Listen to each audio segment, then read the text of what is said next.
Assalamualaikum warahmatullahi wabarakatuh. Puji syukur kehadirat Allah Subhanahu wa taala. Hari ini saya kembali bisa menyapa Bapak Ibu, sahabat pendidik dan semua penonton YouTube Hardi Setiawati. Semoga semuanya sehat walafiat ya dan COVID-19 segera berlalu. Oke, untuk hari ini saya kembali memberikan beberapa telepon pengganggu. Namun tidak hanya memberikan beberapa telepon yang terekam pada HP saya, karena sejak penipuan itu HP saya terekam dengan sendirinya otomatis, jadi siapapun yang menelepon.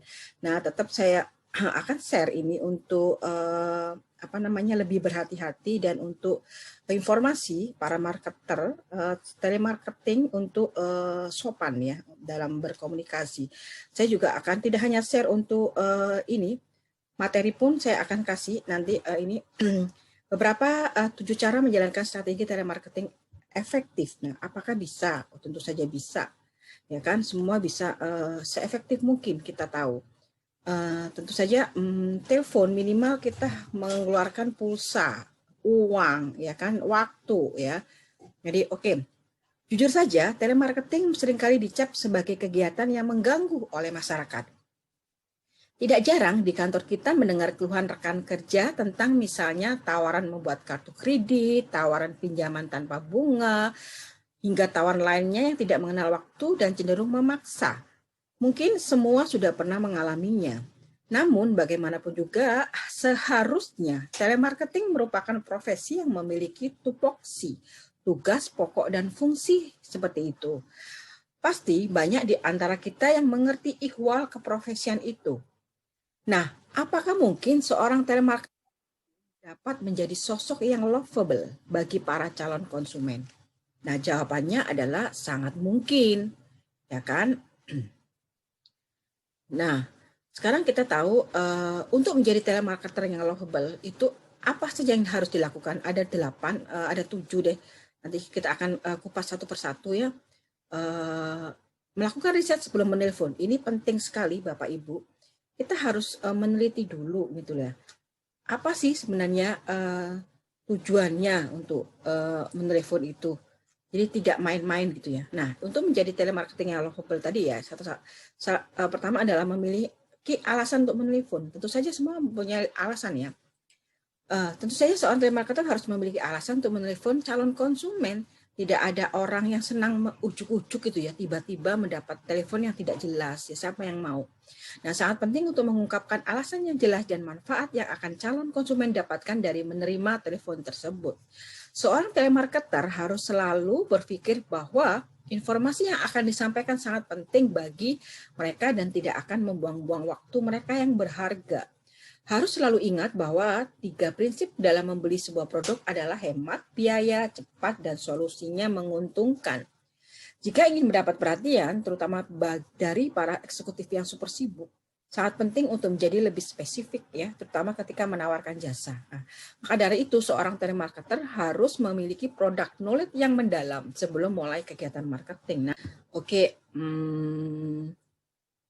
kita ketahui bahwa penelpon itu banyak sekali yang mengganggu ya.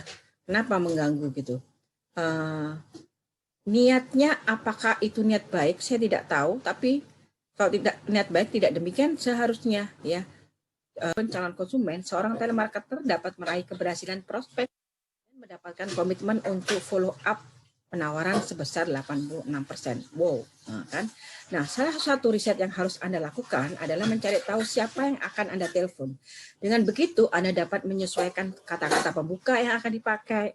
Menjadi telemarketer yang detail-oriented juga akan menunjang riset Anda. Misalnya, sebuah perusahaan nih ya, beberapa perusahaan itu ada yang saya ambil dari di googling ya. Perusahaan tambang baru saja mengeluarkan siaran pers bahwa mereka akan membuka tambang di desa A. Sebagai telemarketer, perusahaan public affair yang sudah melakukan risetnya, Anda dapat membuat pembuka seperti, saya mengetahui di siaran pers perusahaan Anda bahwa perusahaan Anda akan membuka tambang di kota A. Kami memahami bahwa desa A memiliki sejumlah isu konflik antara suku C dan E yang seringkali mempersulit operasi tambang di sekitarnya.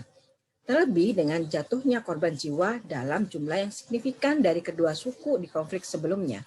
Kami percaya perusahaan Anda akan dapat menjalankan operasinya dengan lebih lancar ketika memiliki stakeholder manajemen yang lebih strategis. Kami akan sangat senang untuk membantu perusahaan Anda dalam isu itu karena kami memiliki pengalaman meneliti desa A dan sekitarnya selama belasan tahun. Nah, pembuka seperti itu menandakan Anda telah melakukan riset terhadap kemungkinan kebutuhan calon konsumen ya. Meski prospek yang dilakukan tidak langsung mencapai deal, ya, tapi setidaknya Anda telah membangun relasi dengan calon konsumen. Anda sekaligus menunjukkan kemampuan Anda sebagai telemarketer yang handal. Pinjaman tunai.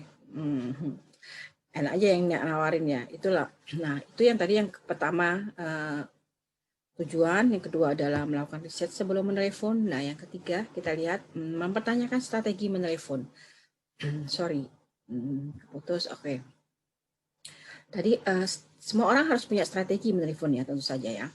Nah, karena dalam dunia telemarketing, menanyakan pertanyaan yang tepat lebih sulit daripada menjawab pertanyaan dengan tepat. Salah satu kunci kesuksesan marketing secara umum adalah selalu menjelajahi segala kemungkinan pertanyaan dari 5W 1H. Why, who, where, when, what, dan how. Tentu pedoman tersebut juga dapat dijadikan pedoman telemarketer dalam melakukan tugasnya. Sebelum menelepon, selalu kritisi daftar kalimat yang biasa Anda gunakan agar dapat disesuaikan dengan kebutuhan calon konsumen. Dengan begitu, seorang telemarketer akan mendapatkan feedback yang lebih baik dari calon konsumennya. Nah, ini yang ketiga ya. Nah, kemudian yang keempat, ini ingat, telepon identik dengan mengobrol. Menelepon bukan berarti berbicara kaku seperti robot yang hanya mengikuti panduan yang sudah diberikan. Terdapat unsur manusia di dalam kegiatan itu, maka jadilah luas seperti ngobrol bertatap muka. Nah, banyak banget yang nerocos aja gitu kan. Nerocos sini karena ngikuti panduan itu, dia membaca panduannya. Coba nanti saya akan cari ya, mana ini yang yang nerocos, ada telepon nerocos. Coba ini yang equity, dari equity ini survei K atau KTA, kita akan lihat. Jadi Bapak Ibu, saya sangat menghargai profesi telemarketer, profesi marketing. Makanya kenapa saya terima semua telepon masuk.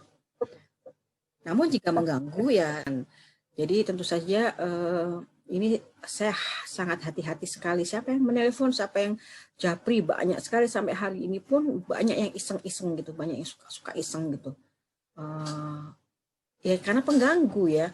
Kalau memang dia niat hanya mencari calon konsumen, kalau konsumen yang baik-baik itu caranya ya. Jadi kalau orang sudah punya kartu kredit ya jangan dipaksa untuk buat kartu kredit kembali gitu. Kadang-kadang gitu, kartu kredit mau ngambil kartu kredit dulu pernah pengalaman bahwa ada yang ngambil kartu kredit gitu kan. Oke, sekarang ini coba. Oke, saya ini KTA masih muter, jadi mohon bersabar. Jadi intinya sekali lagi saya menghargai seorang telemarketing, tapi yang sopan. Banyak sekali telemarketer yang tidak sopan. Kalau tujuannya tidak tercapai, dia malah ngatain kita bodoh lah, apa gitu. Itu email marketing. Anda ketika relasi bisnis itu berkembang dengan baik ya, jangan terlalu bersemangat untuk jualan, apalagi di telepon pertama pada jalan konsumen. Nah, silahkan cek kembali contoh pembuka di beberapa poin. Nah, ini kita harus cari contoh yang bagus ya nanti. Tapi ini beberapa juga bukan contoh yang bagus juga, runut untuk menipu gitu. Nanti 2 telepon Shopee ini nanti saya akan buka. Nah, ini keenam ini kita menenangkan diri. Calm down. Ini beberapa telemarketer seringkali hanya berkomunikasi satu arah. Mereka banyak berbicara tentang kelebihan produk yang ditawarkan dan hal lainnya tanpa mendengarkan apalagi mengerti kebutuhan calon konsumen tersebut. Hal ini tentu saja sangat menyebalkan. Benar nggak? Nah, memang tidak semua telemarketer memiliki kepribadian yang luas dalam berkomunikasi. Namun, telemarketer tidak seharusnya seperti itu. Santai saja, ambil waktu beberapa menit untuk menenangkan diri sebelum memulai telepon. Ingatlah bahwa tujuan seorang telemarketer menelepon nasabah atau calon klien adalah untuk membuat mereka tertarik. Betul kan? Tujuannya itu kan, nah, mencapai goal. Nah, supaya ada tanda keberhasilan seperti apa? Mereka yang lebih banyak bertanya atau berbicara kepada Anda sebagai telemarketer sepanjang percakapan telepon itu. Bukan sebaliknya, bukan kalian yang nocos melulu. Aduh, ya kan? Jadi ini, nah, menyadari bahwa usaha menelpon yang pertama tidak selalu berhasil. Nah, ingat itu ya, pada umumnya telepon pertama tidak langsung membuahkan prospek deal. Itu mesti disadari sebagai sebuah kewajaran dalam kegiatan telesales. Penelitian dilakukan Destination CRM menunjukkan bahwa setidaknya diperlukan 5 calon konsumen yang dihubungin untuk mendapatkan sebuah prospek deal. Jika Anda merasa bingung bagaimana menyusun strategi telemarketing yang cocok untuk bisnis Anda, gunakan saja jasa dan dari freelance bisnis konsultan profesional. Nah, prospek deal 5 calon, misalnya nih 5 banding 1. 5 yang diprospek, 1 yang berhasil. Jadi 5 orang itu cuma 1 yang berhasil. Itu biasa, wajar daripada tidak berhasil sama sekali, ya kan? Nah, sekarang kita akan buka ya. Ini Shopee yang kurang ajar gitu ya. Ini ada nih. Ada Shopee ini memaksa-maksa ini sebenarnya ini mengaku dari Shopee. Penelpon ini mengaku dari Shopee, tentu saja bukan dari Shopee langsung. Kalau dari Shopee tidak akan seperti itu, dia sopan. Banyak kok, dan dia tidak akan telepon per customer kita yang butuh kok, ya kan? Nah, kita akan lihat coba. Nah, kita dengarkan ini ada 2 kali penelpon ini. Yang pertama sudah nelpon, ternyata masih nelpon lagi. Ya, kira kita udah lupa gitu ya.